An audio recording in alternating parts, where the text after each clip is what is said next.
Alhamdulillah wassalatu wassalamu ala rasulillah. Mari kita awali sebagian zikir pagi bersama-sama. 1, 2, 3. Allah ladunka rahmah innaka antal wahhab. Rabbi habli minas salihin. Allahumma inna na'udzubika min ilmin la yanfa' wa min qalbin la yakhsha wa min nafsin la tasba' wa min du'ain la yustajabulah. Raditu billahi rabba wa bil islami dina wa bi muhammadin nabiyya wa rasula. Rabbi zidna ilma warzuqna fahma, amin ya rabbal alamin. Alhamdulillah, bersyukur kepada Allah sebanyak-banyaknya, seluas-luasnya, sebesar-besarnya. Mudah-mudahan Allah tetap karuniai kita semua istiqomah sampai wafat husnul khatimah. Kedua kalinya salawat bertangkaikan salam teruntuk baginda yang mulia Rasulullah Muhammad sallallahu alaihi wasallam. Allahumma shalli wa sallim wa barik alaih. Semoga kelak kita semua diizinkan Allah mendapat syafaat dari Rasulullah.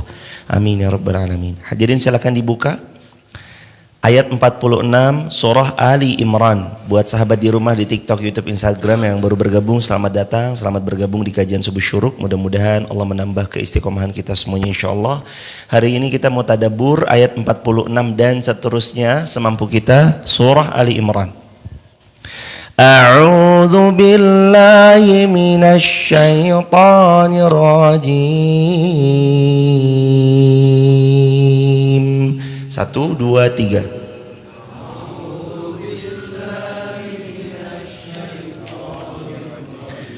Bismillahirrahmanirrahim.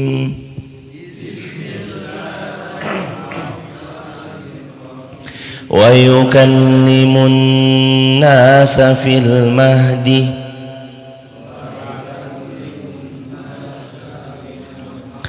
wa kahlan wa minas salihin.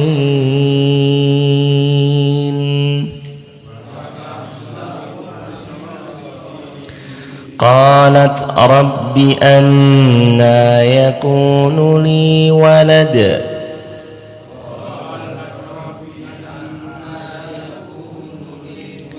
wa lam yamsasni bashar qala kadzalikillahu yakhluqu ma yasha'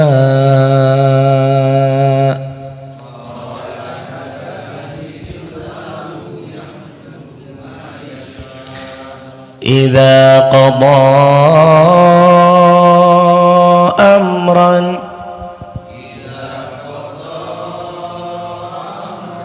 fa innama yaqulu lahu kun fayakun.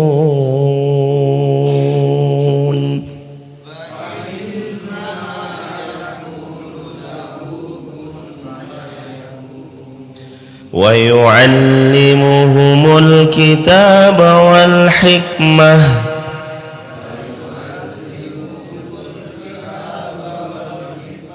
wat taurata wal injil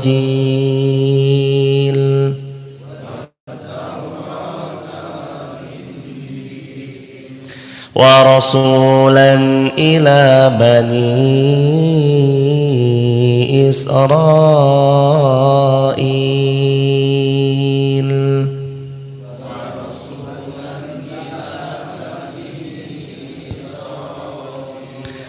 anni qad ji'tukum bi ayatin mir rabbikum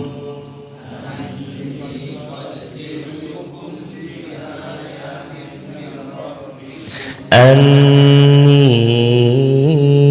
akhluqu lakum minat tini kahay'atit tayr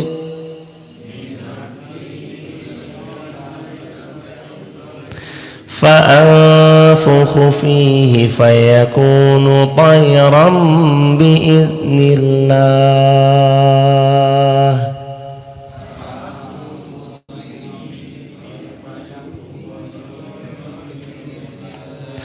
wa ubri'ul akmaha wal abrasa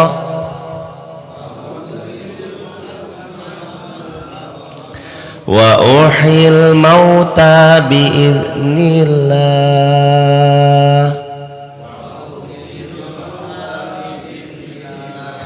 wa unabbi'ukum bima ta'kuluna wa ma tadakhirun.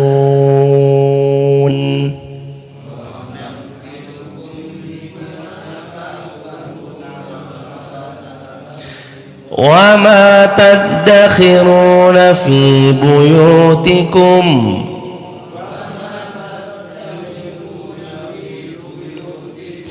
inna fi dzalika laayatan lakum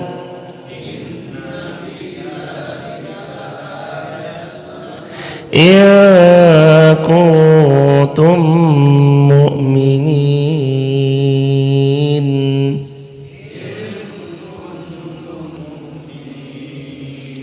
Yang artinya ayat 46, dan dia bisa berbicara sewaktu masih dalam buayan, dan ketika sudah masuk dewasa dia termasuk di antara hamba-hamba Allah yang salih. Siapa makna dia di sini? Makna dia di sini kembali kepada Nabi Allah Isa alaihi salam. Hadirin, mari kita lihat bagaimana para ulama menjelaskan. Yang pertama, Isa bisa berbicara ketika masih bayi dalam buayan. Wa yukallimun nasa fil mahdi wa kahla. Dan dia Nabi Isa maksudnya bisa berbicara kepada manusia sedangkan dia masih dalam buayan, dan dia pun juga bisa berbicara dengan mahir ketika dia sudah dewasa.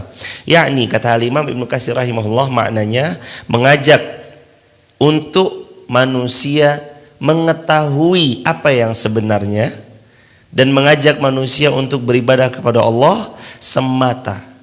Tidak ada sekutu bagi Allah. Bahkan ketika dia masih bayi bisa berbicara, menunjukkan kemukjizatan yang Allah karuniakan kepada Nabi Isa. Dan bisa bicaranya termasuk tanda-tanda kekuasaan Allah Subhanahu wa taala. Di saat ibundanya difitnah, mana mungkin perempuan bisa hamil tanpa disentuh laki-laki? Walam yamsasni bashar. Nanti kita ketemu ayatnya. Belum pernah ada satupun laki-laki yang menyentuhku ya Allah. Tapi seperti itulah, idza qada amran, Allah tinggal bilang kun fayakun. Kalau Allah mau menghendaki atas sesuatu itu terjadi, buat Allah itu sangat mudah ya jemaah. Cuma bilang kun fayakun. Nah, Nabi Isa itu bisa berbicara sedangkan beliau masih dalam buayan, masih bayi. Itu salah satu mukjizat Nabi Isa. Selain daripada mukjizat yang lain, nanti bisa menyembuhkan orang yang buta, bisa menghidupkan orang yang mati, bisa menyembuhkan penyakit lepra, dan segala bentuk macam-macam mukjizat yang dimiliki oleh beliau. Demikian juga ketika dewasa, Allah turunkan wahyu kepada Nabi Isa. Allah turunkan kitab Injil kepada beliau yang isi seruannya hanyalah untuk menyembah kepada Allah semata, tidak berbuat syirik. Muhammad bin Ishaq meriwayatkan dari Sayyidina Abu Hurairah radhiyallahu anhu, ia mengatakan, yaqulu Nabi sallallahu alaihi wasallam, ma takallama mauludun fi saghirih illa Isa wa sahibu Juraij. Ini yang kemarin saya bilang jemaah. Kata Nabi sallallahu alaihi wasallam, tidak ada yang bisa berbicara ketika dia masih bayi kecuali dua. Satu Nabi Isa, kedua adalah bayinya Juraij. Bayi pada kisahnya Juraij. Siapa Juraij? Juraij itu adalah seorang laki-laki yang rajin ibadah di Sauma'ah, sebuah tempat di mana umat-umat terdahulu sebelum Nabi Muhammad diutus sallallahu alaihi wasallam beribadahnya di Sauma'ah. Satu ketika Nabi cerita, Juraij ini jemaah, beliau sholat, Allahu Akbar, sholat sunnah bukan sholat wajib. Lalu ibunya memanggil, Juraij, kemarilah. Kata Juraij, ummi am sholati, ibuku atau sholatku aku lanjutkan. Kalau dalam Islam ada panggilan seorang ibu kepada anaknya sedangkan anaknya sholat sunnah, maka yang dipenuhi adalah sholat sunnah atau panggilan ibu? Panggilan ibu. Yang wajib bertemu yang sunnah, dahulukan yang wajib. Kecuali sama-sama wajibnya, tapi kewajiban kepada Allah lebih tinggi tentu kedudukannya daripada kewajiban kepada seorang ibu, maka saat sholat wajib boleh seorang anak itu meneruskan sholatnya karena ini sholat wajib. Pun sama, seorang istri mendapati dia sedang berpuasa Ramadan, laqad darallah suaminya nggak berpuasa karena satu dan lain hal. Lalu di siang hari bulan Ramadan suaminya mengajak untuk bercampur, sedangkan istrinya sedang dalam keadaan berpuasa Ramadan, maka boleh bagi istrinya menolak karena sebab dia sedang menunaikan kewajibannya kepada Allah puasa Ramadan. Kembali dalam bahasan. Jadi Juraij lagi sholat, Allahu Akbar. Juraij kemari, kata ibunya. Ummi am solati, ibu saya apa sholat? Juraij akhirnya milih lanjut sholat. Panggil yang kedua, wahai Juraij kemarilah. Ummi am solati, ibu saya atau saya lanjutin sholat nih? Lanjut sholat deh, lanjut sholat. Yang ketiga jamaah, Juraij kemari, kata ibunya. 3 kali manggil, kata Juraij, ummi am solati, saya ke ibu apa lanjutin sholat nih? Akhirnya Juraij melanjutkan sholatnya jemaah. Setelah Juraij melanjutkan sholatnya, ibunya bilang, wahai Juraij yang tidak memenuhi panggilanku, saya sumpah untuk kamu, semoga kamu tidak mati kecuali kamu melihat wajah mumisat pelacur. Akhirnya jemaah yang dirahmati Allah, kejadian apa yang diucap oleh seorang ibu. Ada seorang pelacur, berzina dia dengan seorang penggembala kambing. Lalu terus kemudian pelacur itu hamil. Tapi pelacur itu tidak jujur dengan siapa yang menghamili pelacur tersebut. Dia bilang sama pemuka-pemuka kaumnya, yang menghamilinya adalah Juraij, kata beliau. Akhirnya orang-orang kampung berbondong-bondong datang kepada saumaahnya Juraij. Juraij lagi ibadah di saumaah, lagi khusyuk ibadah di saumaah. Wahai Juraij, ternyata munafik ente Juraij, casingnya doang soleh, ternyata kamu menghamili pelacur ini. Wahai Juraij tanggung jawab, wahai Juraij tanggung jawab. Akhirnya Juraij diseret jamaah, dihancurkan saumaahnya Juraij. Juraij dihadapkan di depan hakim. Lalu hakim ini pun mengatakan, ini kamu yang menghamili? Tidak, demi Allah saya tidak menghamili perempuan ini, saya kenal pun tidak. Dihajar Juraij dan seterusnya. Lalu ditahanlah Juraij untuk beberapa saat. Tidak lama terus kemudian wanita itu melahirkan. Setelah melahirkan, Juraij ingin membela diri, sungguh bukan saya menghamili, kalau tidak percaya tanya bayi itu. Dengan izin dan kekuasaan Allah, ketika bayi itu dihadapkan kepada hakim, bayi itu pun kemudian berbicara di khalayak ramai, disaksikan juga oleh putusan hakim. Bayinya Juraij mengatakan, sungguh yang menjadi ayahku adalah si penggembala kambing, bukan Juraij. Kaget semuanya, akhirnya pada minta maaf sama Juraij. Juraij dibebaskan, dikembalikan ke rumahnya dan dibangunkan lagi saumaahnya, dan masyarakat pada minta maaf kepada Juraij. Dan benarlah doa seorang ibu ketika ibu menyumpahi seorang anak akan sesuatu. Kamu tidak akan mati sebelum wajahmu melihat pelacur terjadi dan kejadian. Makanya kata Nabi, ada doa yang tidak mungkin Allah tolak, di antaranya adalah da'watul walid liwaladih. Di antara doa yang tidak mungkin Allah tolak adalah doanya orang tua kepada anaknya. Hati-hati kita sebagai orang tua berucap, melisankan sesuatu, berbicara akan sesuatu. Hati-hati banget jemaah. Mau ibu, mau ayah. Tapi dalam kisah Juraij, ibunya. Tapi dalam hadis Nabi, orang tua laki-laki maupun perempuannya, ayah ataupun ibunya. Kata Nabi SAW, da'watul walid liwaladih, doa orang tua sama anaknya itu nggak ditolak hadirin. Jadi kalau udah seorang ibu atau ayah berdoa kepada anaknya, semoga kamu begini, potensi akan terjadi sangat terbuka lebar, bahkan Allah tidak akan menolak kalau mereka berdoa. Artinya tidak ditolak berarti potensi terjadinya 100% dari apa yang diucap. Maka wahai para orang tua dimanapun berada, sahabat di TikTok, YouTube, Instagram, yang hari ini kita semua diamanahkan menjadi orang tua dengan buah hati kita masing-masing. Ucap yang baik-baik, lisankan yang baik-baik, katakan yang positif tentang mereka dan tentang apa untuk mereka di kemudian hari. Jangan pernah sumpah serapah yang buruk. Saya sumpahin kamu ketabrak, mati beneran ketabrak jemaah nanti. Saya sumpahin kamu madesu, masa depan suram bener nanti. Hati-hati lisan kan, Anda orang tua. Mengucapnya orang tua tuh bahaya jemaah. Jurej bisa ketemu, melihat kepada mumisat secara kasat mata kan, ini orang cuma rumah sauma'ah, rumah sauma'ah, rumah sauma'ah. Jurej itu hidupnya cuma rumah ibadah, rumah sama ibadah, gitu doang. Nggak mungkin matanya memandang kepada wanita yang tidak baik. Tapi karena doa ibunya, lisan ibunya yang membuat wajahnya Jurej melihat kepada mumisat, wanita yang tidak baik itu. Makanya wahai para orang tua dimanapun berada, mulai detik ini bertaubat kepada Allah kalau pernah melisankan lisan yang buruk kepada buah hati kita. Mungkin dulu kita pernah ribut besar, marah, jengkel. Oh, saya sumpahin kamu, mudah-mudahan kamu begini dan begitu. Istighfar, taubat sama Allah, cabut kalimat itu. Ya Allah, hamba mencabut kalimat yang dulu pernah hamba lontarkan kepada anak hamba. Mulai detik ini bilang yang baik-baik.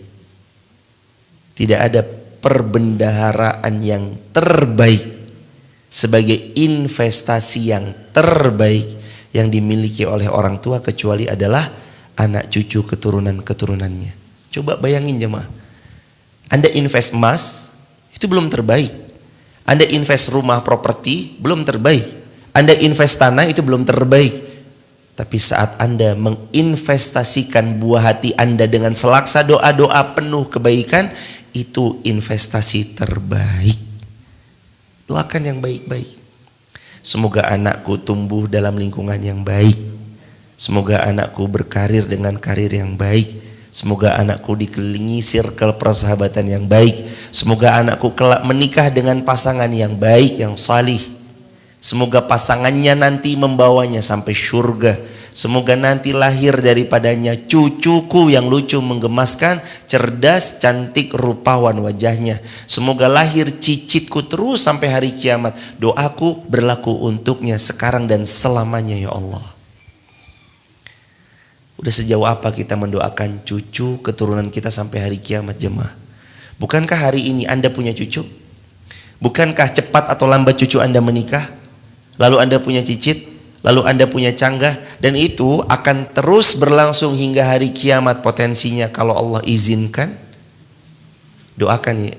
Doakan gini jemaah. Ya Allah, doa baikku ini untuk anak cucu keturunanku berlaku hari ini, sekarang dan selamanya.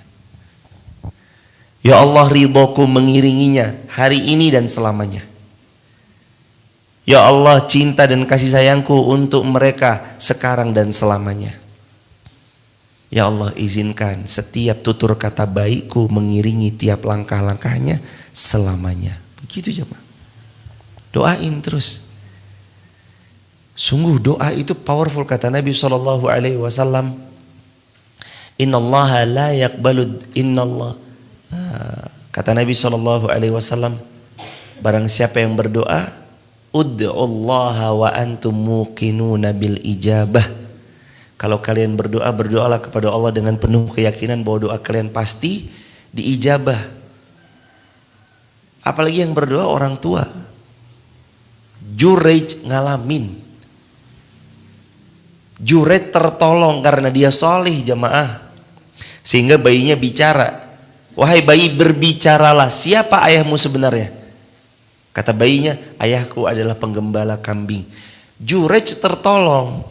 Karena Jurej orang yang salih. Kalau Jurej nggak salih, wah, bahaya jemaah. Karenanya ini tentang orang tua. Sama-sama terus raih ridhonya, terus raih kecintaan beliau, dan mudah-mudahan beliau terus ridho kepada kita sampai hari kiamat insya Allah. Hadirin jamaah yang dirahmati Allah, sekelumit tentang kisahnya Jurej. Maka kita ngambil pelajaran dari sini, sebagai anak cari ridhonya orang tua. Sebagai orang tua, doakan yang baik-baik untuk anak cucu keturunan kita semua sampai hari kiamat. Ma takallama mauludun fi saghir. Tidak ada bayi yang bisa bicara di masa kecilnya illa Isa bin Maryam, kecuali Isa putra Maryam, wa sahibu Juraij, dan bayi dalam kisahnya Juraij. Ini hadis riwayat Ibnu Abi Hatim, diriwayatkan juga oleh Imam Muslim dengan sanad yang sahih. Meriwayatkan juga lah Sayyidina Abu Hurairah radhiyallahu an, yaqulu Nabi sallallahu alaihi wasallam, lam yatakallam fil mahdi illa thalath, Isa wa sahibu kana fi zamani Juraij wa sabiyyu akhar. Tidak bisa berbicara kecuali 3 bayi. Yang pertama adalah bayinya Isa, bayinya Juraij, dan 1 bayi yang lain yang disebutkan dalam hadis tersebut. Di antaranya adalah bayi yang lain. Tidak diketerangkan di sini bayi yang lain itu siapanya. Tidak dijelaskan di sini, ya. Masyiatah binti Fir'aun. Kami belum tahu kisah tentang itu. Bayinya Musa berarti, Mas, bukan? Bayinya Fir'aun.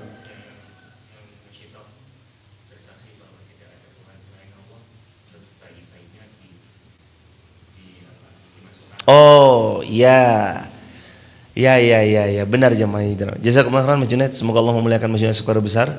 Hadirin jemaah dirahmati Allah, ketika Firaun hendak menyiksa daripada sekelompok orang-orang yang beriman kepada Musa dan risalah yang Musa bawa. Lalu Firaun kan mau merebus, disiapkan tungku besar.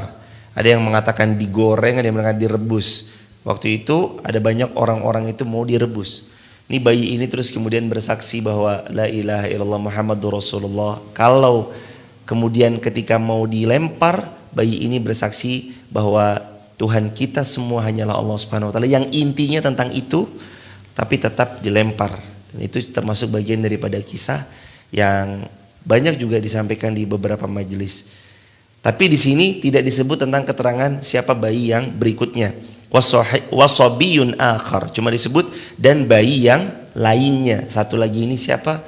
Tidak disebut di dalam hadis di dalam kitab tersebut. Begitu hadirin. Isa diciptakan tanpa seorang ayah.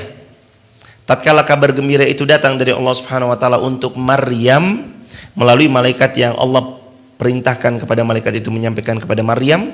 Maryam bermunajat kepada Allah Subhanahu wa taala, Rabbi anna yakunu li walad wa lam yamsasni bashar. Ini ayat ke 47. Qalat rabbi anna yakunu li walad walam yamsasni bashar. Ya Allah, gimana saya mau punya anak? Ya Allah, bagaimana saya akan punya keturunan sedangkan tidak pernah saya disentuh oleh laki-laki? Qala kadzalikillah yakhluqu ma yasha. Wahai Maryam, ketahuilah, kadzalikillah yakhluqu ma yasha. Seperti itu Allah menciptakan sesuatu kalau Allah mau, atas apa yang dikehendakinya. Jangankan ngurusin urusan kita jemaah, perempuan bisa hamil tanpa disentuh laki-laki aja Allah bisa. Jangankan urusan kita yang sepele jemaah, menerbitkan matahari dari timur menenggelamkannya di barat aja Allah bisa. Jangankan urusan-urusan kita yang gak seberapa hadirin, mengatur ribetnya organ tubuh dalam tubuh kita aja Allah bisa. Makanya ketika Maryam bertanya, qalat, dia berkata, Rabbi anna yakunu li waladun walam yamsasni bashar. Wahai Allah, gimana saya mau punya anak sedangkan gak ada laki-laki yang nyentuh saya? Qala kadzalikillah yakhluqu ma yasha. Ketahuilah, Allah itu kalau mau berkehendak atas sesuatu, dengan mudahnya Allah berkehendak. Lalu dilanjutkan jemaah, idza qada amran fa innama yaqulu lahu kun fayakun. Sungguh amat mudah bagi Allah atas apa yang Allah kehendaki, cukup bagi Allah mengatakan kun fayakun. Jadi, maka jadilah ia. Maka yakinkan pada siapapun yang mendengarkan tayangan video ceramah ini, yakinkan pada jiwa kita, tidak ada yang tidak mungkin bagi Allah dan tidak ada yang mustahil bagi Allah. Jikalau Allah sudah berkenan, berkehendak untuk mewujudkan sesuatu apa yang Allah kehendaki, maka tidak satu pun ada yang bisa mengintervensi, dan pasti itu akan terjadi dengan begitu mudahnya. Mau satu dunia bilang mustahil, bagi Allah tidak ada yang mustahil. Mau satu dunia mentertawakan, kalau Allah bilang ya ini hadiah untukmu, dia pasti akan terima apa yang datang padanya. Kata Nabi SAW, kalaupun satu kaum bersekongkol untuk memadorotkan kepadamu akan suatu bahaya yang hadir dalam hidupmu, tidak akan pernah sampai kebahayaan itu untukmu kecuali apa yang Allah takdirkan untukmu. Dan kalau satu kaum bersepakat mendatangkan manfaat untukmu, maka tidak satu pun ada yang bisa mendatangkan manfaat itu kecuali apa yang Allah kehendaki untuk sampai kepadamu. Hadirin jamaah yang dirahmati Allah, Allahu akbar walillahil hamd. Innama amruhu idza arada syai'an ay yaqula lahu kun fayakun. Yasin 2 ayat sebelum terakhir. Ali Imran ayat 47, kita diingatkan barusan, idza qada amran fa innama yaqulu lahu kun fayakun. Gak ada yang bisa intervensi, tidak ada yang bisa menekan, tidak ada yang bisa memaksa atas apa yang Allah harus lakukan, sedikit pun gak ada. Semuanya berjalan sesuai dengan maunya Allah. Idza qada amran, kalau Allah mau sesuatu itu terjadi, fa innama yaqulu lahu kun fayakun, maka Allah cukup bilang kun, jadi, fayakun, di detik saat yang sama langsung jadi. Maka jangan ada lagi yang meragukan Allah, jangan ada lagi yang mengatakan mustahil, jangan ada lagi yang mengatakan tidak mungkin. Sungguh segala kemungkinan bisa terjadi. Walau hari ini secara kasat mata kita belum bisa membacanya. Hari ini kalau ada orang mengatakan, jemaah besok kendaraan kita semuanya terbang, semuanya jemaah, mungkin kita tertawa terbahak-bahak, jemaah terbang dari mana? Mimpi kali. Sekarang kita ada motor, mobil, sepeda. Terbang dari mana? Tunggu aja tanggal mainnya.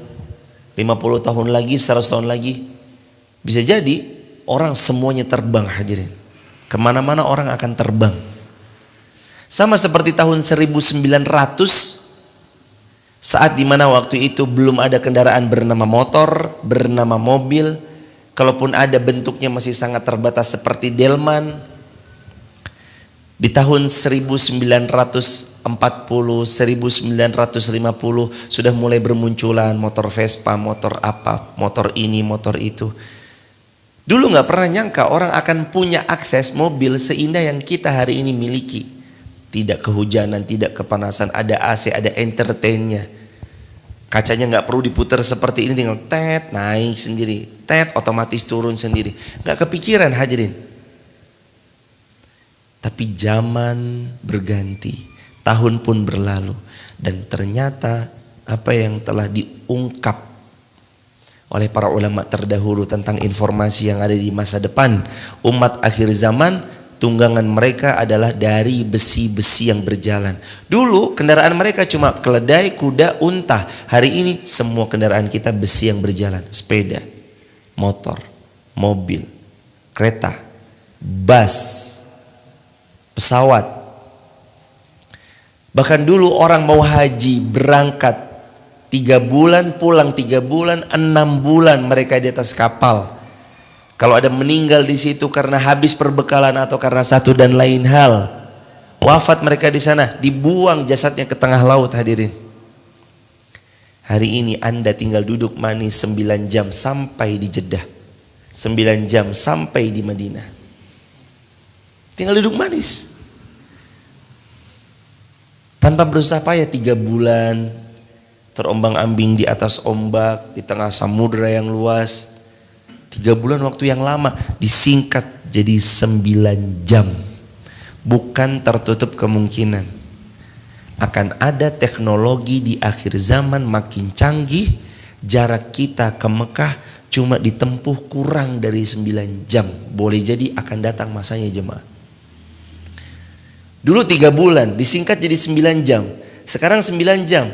Teknologi yang makin canggih membuat boleh jadi perpindahan dari satu tempat ke tempat lain akan lebih cepat daripada durasi yang semestinya. 9 jam boleh jadi besok cuma 4,5 jam atau 5 jam atau bahkan kurang daripada itu hadirin.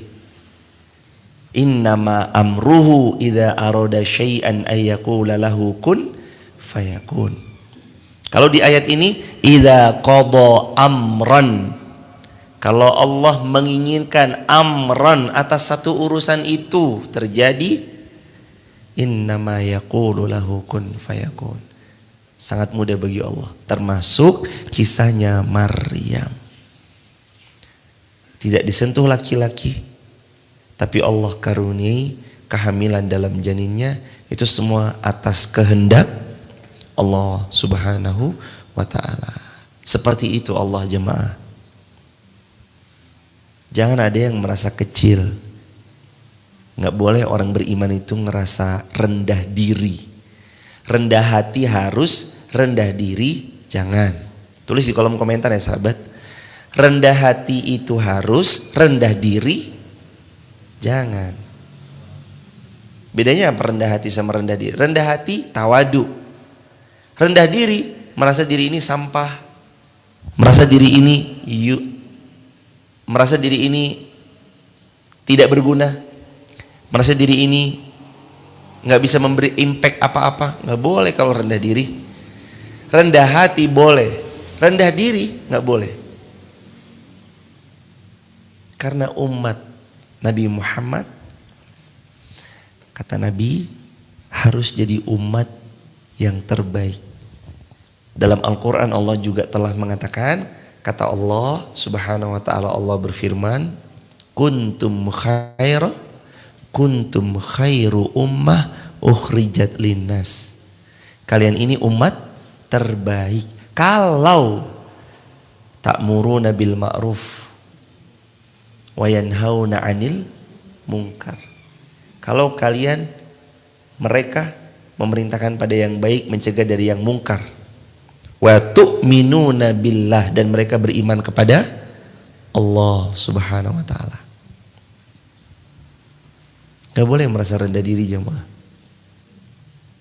Gak boleh bilang gak mungkin lah, mustahil lah. Atas niat baik tuh gak boleh begitu hadirin. Bismillah ya Allah, bantu kami, semoga terlaksana. Dan kadang hadirin jamaah dirahmati Allah, yang menurut Anda jelek belum tentu kok menurut orang lain itu jelek. Anda punya karya. Karya pertama kan gak harus bagus. Anda jualan pertama kan gak harus bagus. Kedai pertama, toko kelontong pertama, usaha pertama, tampil perform pertama, kan gak harus bagus. Konten pertama gak harus bagus kan. Dan yang menurut Anda kadang jelek, aduh jelek nih penampilan di hari ini, aduh jelek nih usaha saya, aduh ini nih.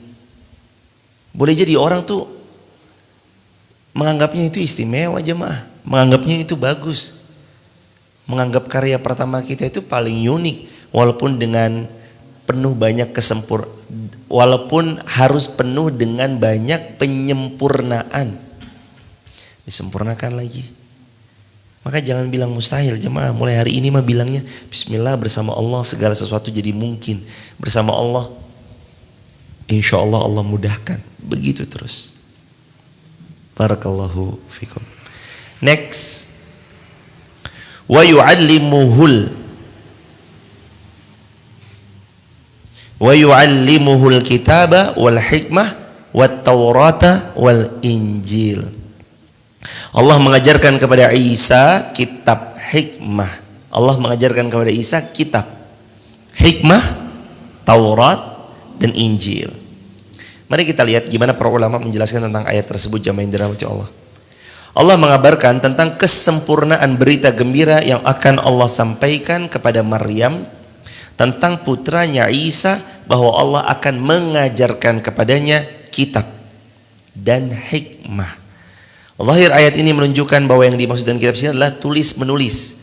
Allah ajarkan tulis menulis kepada Isa, sedangkan hikmah maknanya adalah Allah mengajarkan kepadanya hikmah, pelajaran-pelajaran terbaik agar beliau mudah menyampaikan dengan ringan, membahasakan dengan mudah dan ringan kepada kaumnya.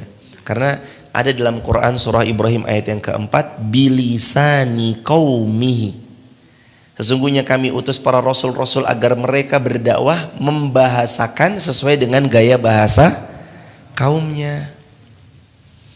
Jumhur ulama sudah pernah bahas ini dan saya berulang kali juga telah pernah bahas ini jemaah. Gaya bahasa penyampaian, retorika, metode, masing-masing pihak tentu akan menyesuaikan dengan mad'unya siapa. Berbicara sama anak muda tentu nggak sama berbicara sama kawasan orang tua, kesepuhan. Pun juga bicara di depan kesepuhan nggak sama seperti berbicara di depan anak muda, apalagi anak-anak yang masih ABG. Nggak sama juga berbicara di hadapan bapak-bapak dengan di hadapan ibu-ibu. Nggak sama juga di kajian umum, orang yang datang adalah umum, dengan kajian akademis yang sifatnya di kampus-kampus, sifatnya di universitas-universitas, dengan bahasa-bahasa yang disesuaikan pasti. Nah, Nabi Isa Allah ajarkan berbahasa juga, Allah ajarkan tulis menulis, Allah ajarkan hikmah agar Nabi Isa itu menjadi public speaker yang baik, terdelivered dengan baik pesan-pesan kenabian, pesan-pesan tauhid kepada umatnya Nabi Isa. Jadinya penting bagi seorang yang hendak ilmu ini diakses luas, perlahan ia belajar public speaking agar beliau menjadi public speaker yang baik. Ilmunya mungkin belum banyak, tapi ilmu yang sedikit ini mudah-mudahan ditransfer dalam bahasa yang seringan mungkin. Jadinya umat mudah faham, ringan, gampang diamalkan. Seperti itu jamaah yang dirahmati Allah.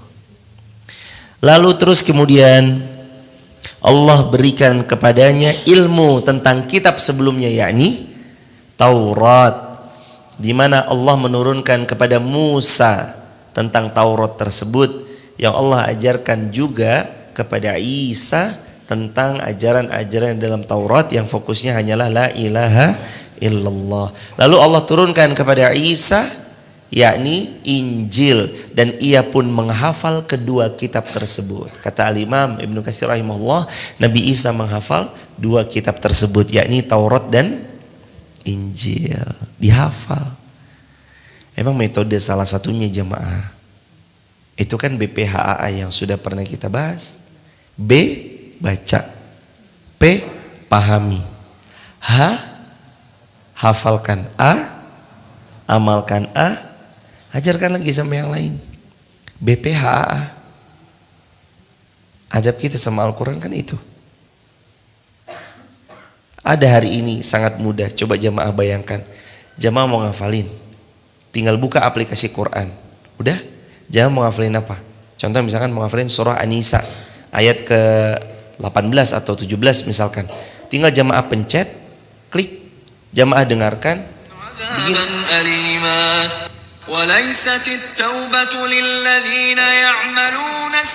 Dan ini tinggal jamaah posisikan. Misalkan ulangi per ayat 10 kali pengulangan atau 20 kali pengulangan, jamaah tinggal setting. Atur repeat one-nya 20 kali pengulangan. Udah. Satu ayat nanti ngulang 20 kali. Kan dulu metode itu yang dipakai di masjid ini kan. Yang zaman-zamannya Mbak Kia, Mbak Lala, Mas Royan, Mbak Syahda, Mas Gilang. Anak-anak kita semua yang tempo itu mereka belajar. Kan metodenya metode itu. Repeat one, diulang terus. Satu ayat, wadzariyati dzarwa, wadzariyati dzarwa, wadzariyati dzarwa, wadzariyati dzarwa. Dulu 30 kali diulang. Pernah bahkan sampai 60 kali diulang satu ayat. Wadzariyati dzarwa, wadzariyati dzarwa, wadzariyat, terus 60 kali diulang. Falhamilati wiqra, falhamilati wiqra, terus diulang. Hari ini kemudahan di depan mata jemaah. Kita mau ngafalin punya alasan apa? Udah dapat kemudahan handphone, aksesnya gampang, tinggal download repeat one. Itu aplikasi apa sih? Ketika aja di Play Store aplikasi Quran. Saya kok dipencet-pencet nggak bisa, di-download dulu. Di-download, udah di-download, nanti tinggal pencet per ayat. Satu ayat diulang 20 kali, habis itu didengarkan. Hafal insya Allah, perlahan. Makanya Nabi Isa ini ngajarin kita juga jemaah. Allah karuniakan kepada Nabi Isa kitab, hikmah, Taurat, Injil. Nabi Isa menghafalkan dua kitab itu, Taurat dan Injil dihafalkan sama Nabi Isa. Firman Allah Subhanahu wa taala, wa rasulan ila bani Israil, dan Nabi Isa Allah utus sebagai rasul untuk Bani Israel. Bedanya Nabi Isa, Nabi Musa, Nabi Nuh, Nabi Ibrahim, dan nabi-nabi sebelum Nabi Muhammad SAW, mereka itu diutus hanya untuk kaumnya saja. Tapi begitu Rasulullah Muhammad SAW, Nabi Muhammad diutus untuk apa jemaah? Nabi Muhammad diutus untuk rahmatan lil alamin, rahmat bagi semesta alam. Hadirin jemaah yang dirahmati Allah, maka ayo hafalkan pelan-pelan apa yang Allah turunkan. Dulu para sahabat itu nggak ada titiknya jemaah. Jadi tulisannya itu gimana Anda mau baca kalau nggak ada titiknya? Bisa ketukar tuh antara ba, ta sama sa. Jim, ha, kha. Sin, shin nggak bisa bedain jemaah kalau nggak ada titiknya. Tapi Allah beri kemudahan, ada titiknya, ada harokatnya. Sekarang ditambah lagi ada warna tajwidnya. Jadi kalau dibaca ini idgham bi gunna, ini idgham bila gunna, ini ikhfa, ini izhar, ini qalqalah, gampang. Fabi ayyi ala'i rabbikuma tukadziban.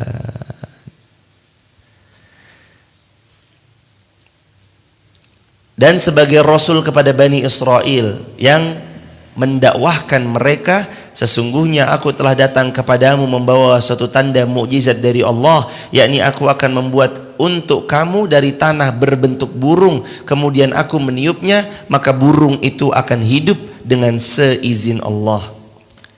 Mukjizat Nabi Isa, ambil tanah, sedikit diberi basah, lalu dibentuk tanah itu jamaah seperti burung. Nabi Isa kemudian membawa di telapak tangannya, terus Nabi Isa meniup tanah liat yang berupa bentuk burung itu. Seketika burung hidup, tanah itu berubah jadi burung hidup. Mukjizat Nabi Isa. Yang kedua,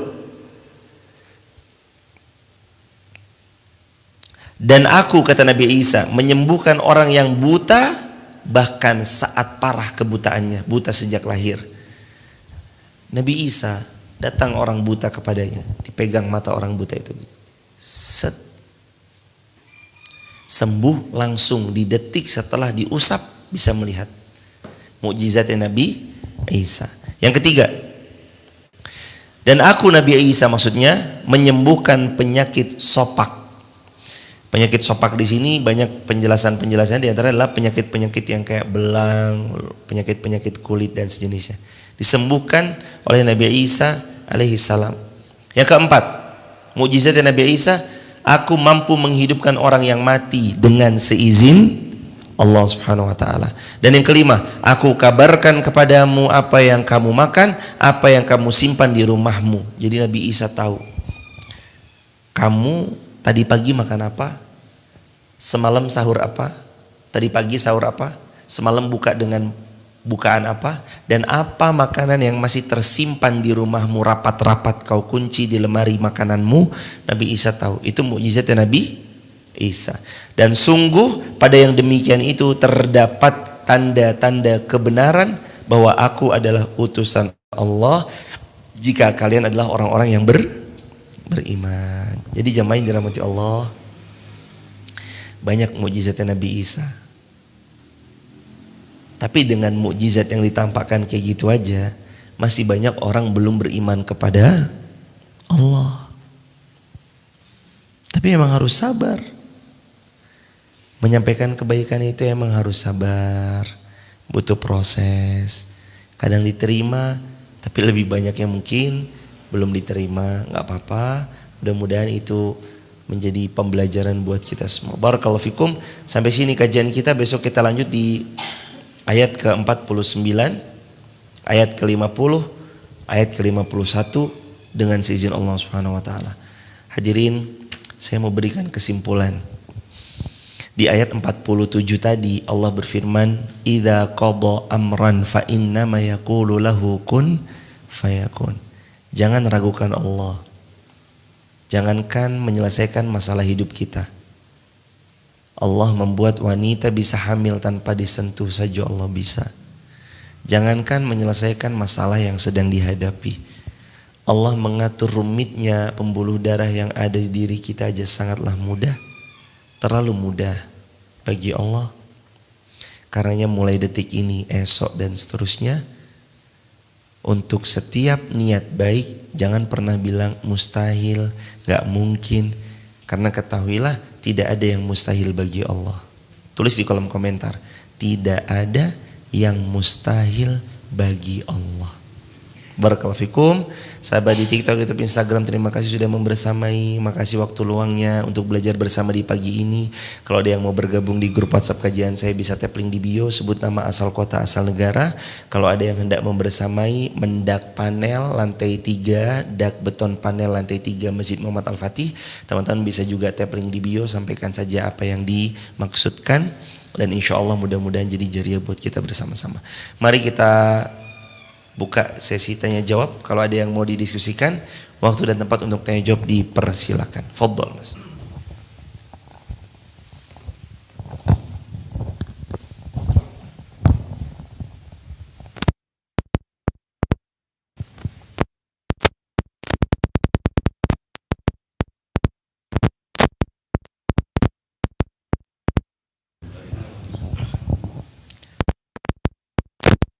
Mati meridhoi dan seluruh kaum muslimin.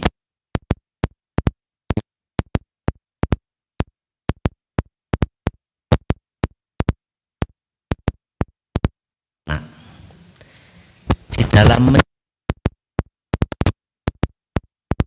sudah banyak godaan, cobaan dan ujian. Di dalam mencari nafkah saja waktu sudah habis, sehingga dalam mendidik anak dan istri tidak terlaksana karena kesibukannya. Yang menjadi pertanyaan, apakah bagaimanapun juga kita ingin pada hari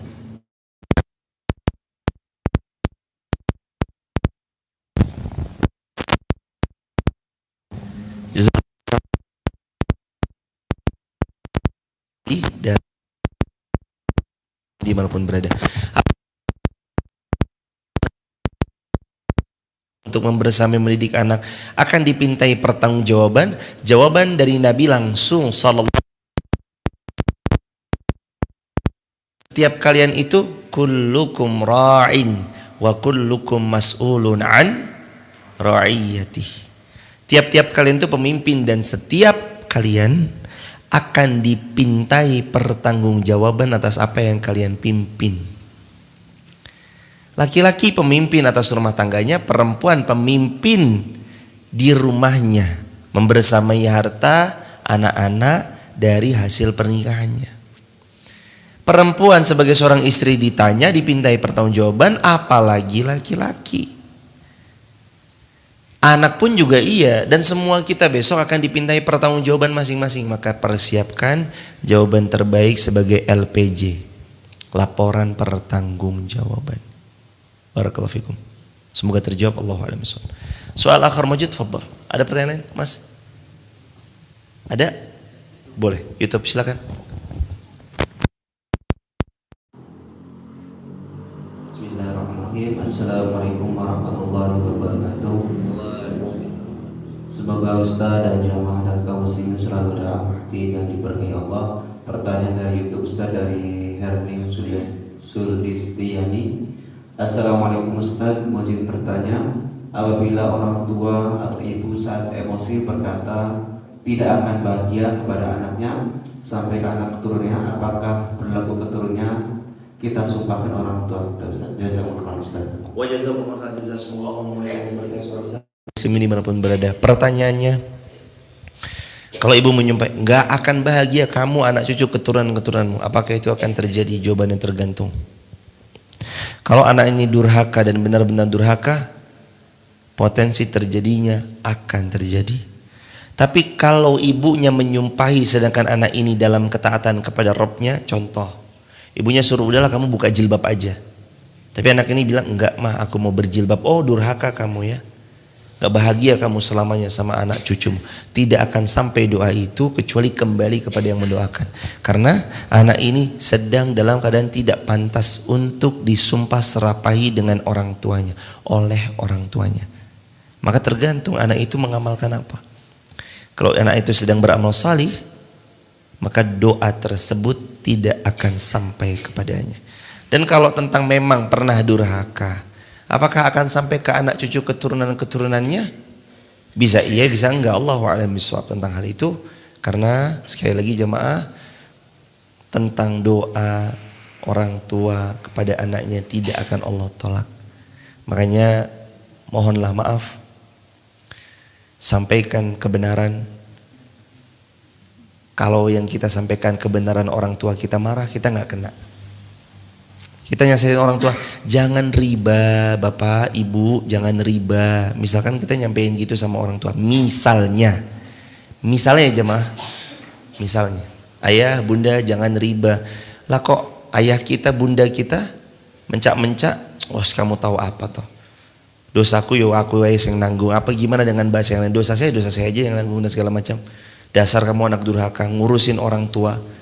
Tidak akan pernah berlaku kalimat itu sebab yang diucapkan anaknya adalah sebuah kebenaran. Maka posisikan diri kita untuk tidak berbuat durhaka. Barakallahu fikum. Dan bukan termasuk anak durhaka yang menyampaikan kebenaran kepada kedua orang tuanya, tentu dengan syarat disampaikan dengan cara-cara terbaik. Subhanakallahumma bihamdika asyhadu an la ilaha illa anta nastaghfiruka wa natubu ilaik. Rabbana atina min ladunka rahmah wa hayyi lana min amrina rasyada. Hadirin, ada informasi. Insyaallah ada imam masjid dari Palestina, Syekh Imran Abdurrahman Jamal, hari Kamis ini Mas. Malam ini nanti akan ada di sini di Masjid Fatimah Garung. Mohon izin kami di luar sepertinya. Lalu dimulai dengan sholat isya sampai tarawih berjamaah. Bagi kaum muslimin yang mau datang ke Masjid Fatimah Garung untuk membersamai, ada imam dari Palestina mau datang ke sini, ada berbagi ilmu di sini, nanti silakan bisa datang kemari. Barakallahu fiik. Subhanakallahumma bihamdika asyhadu an la ilaha illa anta astaghfiruka wa natubu ilaik. Assalamualaikum warahmatullahi wabarakatuh.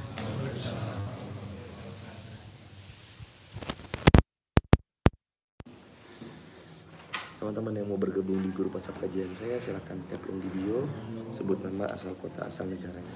Barakallahu fiik.